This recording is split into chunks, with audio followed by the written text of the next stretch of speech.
السلام علیکم رحمۃ اللہ وبرکاتہ۔ امید ہے آپ خیریت سے ہوں گے۔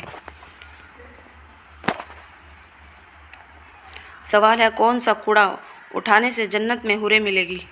جواب ہے، مسجد کے۔ سوال ہے، کون سی عادتیں انسان کو منافق بنا دیتی ہے؟ جواب ہے، جھوٹ، دل دکھانا، گالی گلوچ، امانت میں خیانت وغیرہ۔ سوال، کون سے 4 لوگوں کو جنت میں داخل نہیں کیا جائے گا؟ جواب، سود کھانے والا، ماں باپ کا نافرمان، یتیم کا مال کھانے والا اور ظالم۔ سوال، وہ کون سا گناہ ہے جو کرتے تو آپ ہیں لیکن آپ کے ساتھ ساتھ دوسروں کو بھی سزا ملتی ہے؟ جواب ہے، زنا کرنا۔ سوال، حضرت نوح علیہ السلام نے اپنی کشتی کتنے سالوں میں تیار کی تھی؟ جواب ہے، 2 سال۔ سوال ہے، کون سے نبی چونٹیوں کی آواز بھی سن لیا کرتے تھے؟ جواب ہے، حضرت سلیمان علیہ السلام۔ سوال ہے، وتر کی نماز سنت ہے یا فرض؟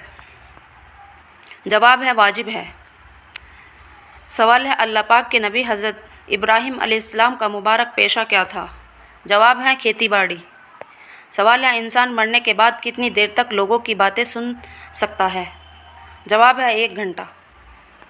سوال ہے، جس وقت حضرت ابراہیم علیہ السلام کو نار نمرود میں ڈالا گیا اس وقت آپ کی عمر شریف کتنی تھی؟ جواب ہے، حضرت ابراہیم علیہ السلام کی اس وقت 16 سال کی تھی اور بعضوں نے کہا ہے 26 سال کی تھی۔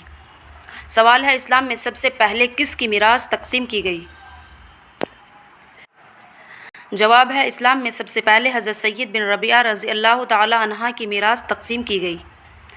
سوال ہے، انسان کے بعد دنیا کی ذہنی ترین مخلوق کون سی ہے؟ جواب ہے، مکڑی، ڈولفن، بندر۔ سوال ہے، اللہ پاک کے نبی حضرت آدم علیہ السلام ہر مہینے کتنے روزے رکھتے تھے؟ جواب ہے، ہر مہینے 3 روزے رکھتے تھے۔ سوال ہے، بسم اللہ سب سے پہلے کس نبی پر نازل ہوئی؟ جواب ہے، حضرت سلیمان علیہ السلام۔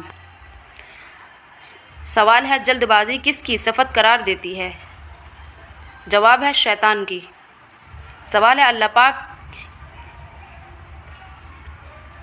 قرآن پاک کی سب سے بڑی سورت کون سی ہے؟ جواب ہے، قرآن پاک کی سب سے بڑی سورت سورہ بقرہ ہے۔ سوال ہے، قرآن پاک کی سب سے چھوٹی سورت کون سی ہے؟ جواب ہے، قرآن پاک کی سب سے چھوٹی سورت سورۃ کوثر ہے۔ سوال ہے، قرآن پاک کی سب سے آخری سورت کون سی ہے؟ جواب ہے، قرآن پاک کی سب سے آخری سورت سورہ ناس ہے۔ السلام علیکم رحمۃ اللہ وبرکاتہ۔